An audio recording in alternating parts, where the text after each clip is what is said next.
Hi everyone, so today I wanted to talk to you about our lovely 1981 Vauxhall Cavalier. This is a 1600 GL model and it was first registered new on New Year's Eve in 1981.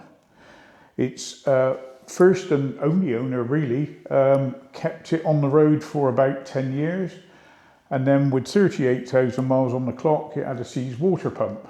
They put it in the garage thinking we must get round to that, but they never did.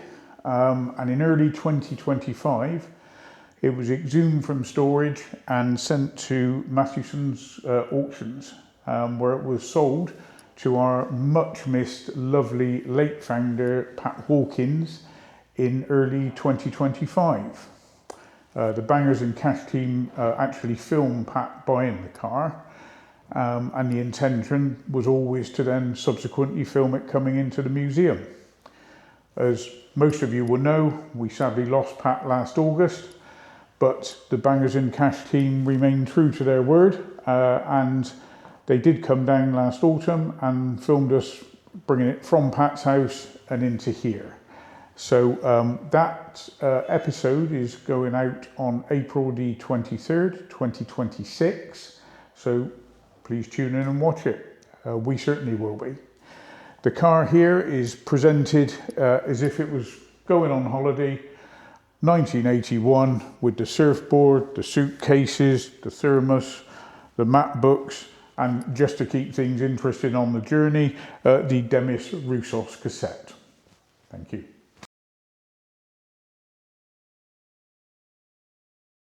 Well, here we have James, and James is very much one of our regulars, one of our hangers-on, we call. That's right. He's a visitor and came up just purely with interest, being nosy what we were doing here, because he's moved to Taunton, and became a good friend of Patrick's. And then when we got talking to James, we started realising there was quite a lot of history there. That reason why he was interested, because he was very involved in motorsport and things when he was younger, and so I'm going to now let James tell you a little bit about what he did in motorsport years. Well, I loved every moment of it, of course.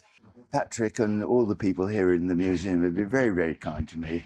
Everybody looks after me so well. And as Chris has very kindly said, I met Patrick and et cetera.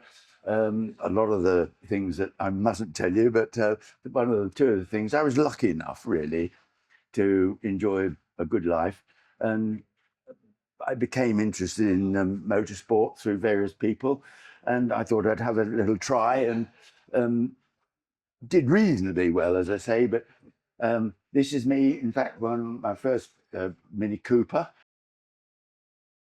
Jerry Marshall, in fact, who is very, very well known in motorsport, so many cars.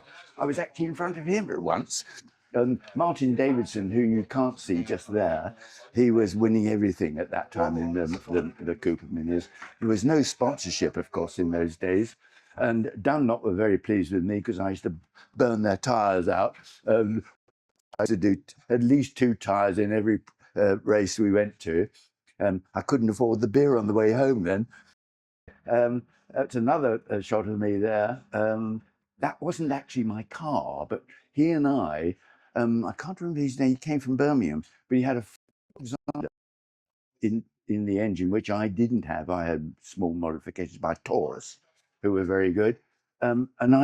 He said, I can't understand why your car is so fast. Anyway, again, boasting, I managed to get his car in practice going a lot quicker than he did. Bernard Unett in the Hill Nymph behind, who was very, very quick. Another chum of mine who bought that car, which was an Anglia, unfortunately, the Escorts just came in at that time and were very much quicker than the Anglebox. And my chum thought he could drive, but clearly on the road he was a maniac. But he just couldn't get it going, so he said, it's yours. So I drove that for a number of times, which was absolutely brilliant.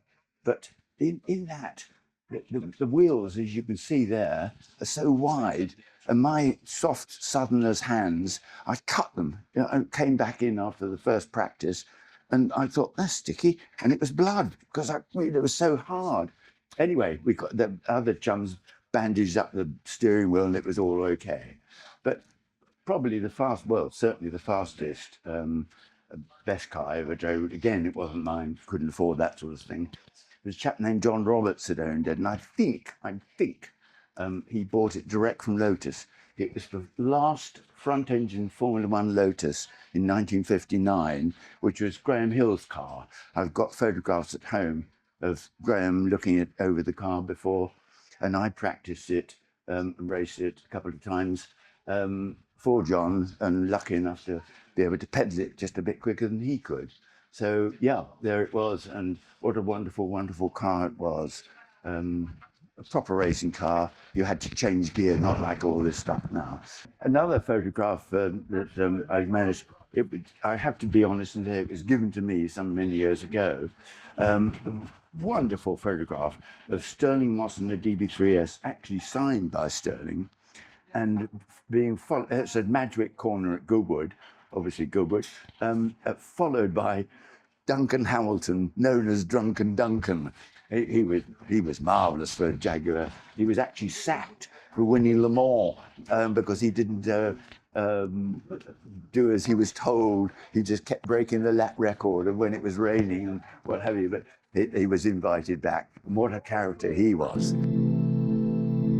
As well as cars and motorcycles, the museum has an amazing collection of signs, photographs and memorabilia from the past.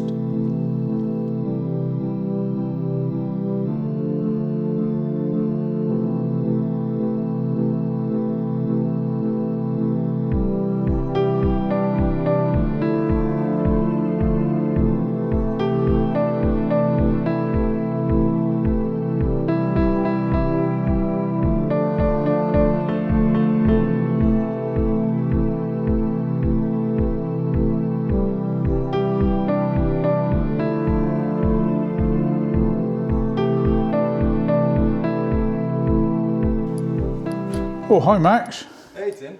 You all right? Yeah, not too bad. Good. So everybody, this is Max. Max is one of our volunteers.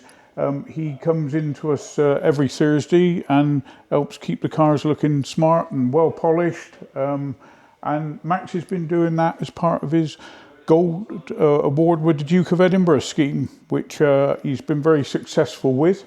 And I think he's now an aspiring RAF pilot, aren't you, Max? Yes, I am. Is that right? Yeah. So he's just going through the selection process for that now.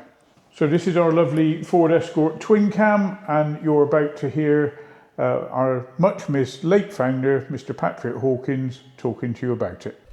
These don't really take a lot of introduction. The Mark 1 Escorts, even the youngsters today love them, all ages.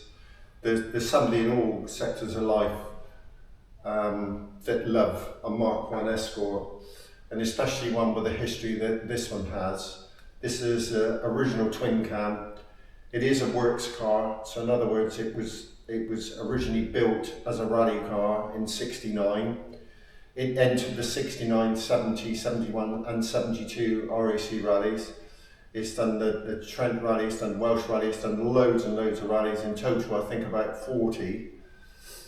It has a wonderful, wonderful history. There's 4 huge photos of the history from day one.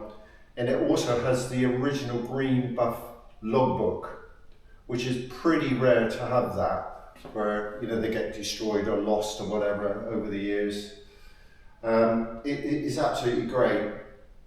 It was last used as a rally car in '72, then it was taken off the road and obviously restored, and it's not been touched ever since. And it's just been used occasionally, obviously for shows and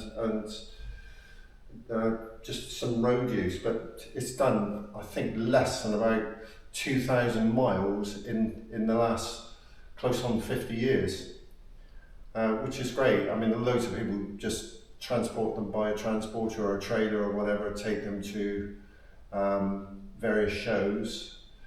But this is the beauty of having this in the museum because everyone can experience a bit of history with something like this. And it's great, and it's the original engine that the car was supplied with, you know, back in '69, which is pretty rare to find that. And it's also pretty rare to find a true twin cam, because, you know, there's only so many of these produced when they first come out, but all of a sudden there's 3 times as many. Like in a lot of cases, like Mexico's and RS2000s, but this is a proper, genuine Ford supplied car and a works car. So it's pretty unique. I love it.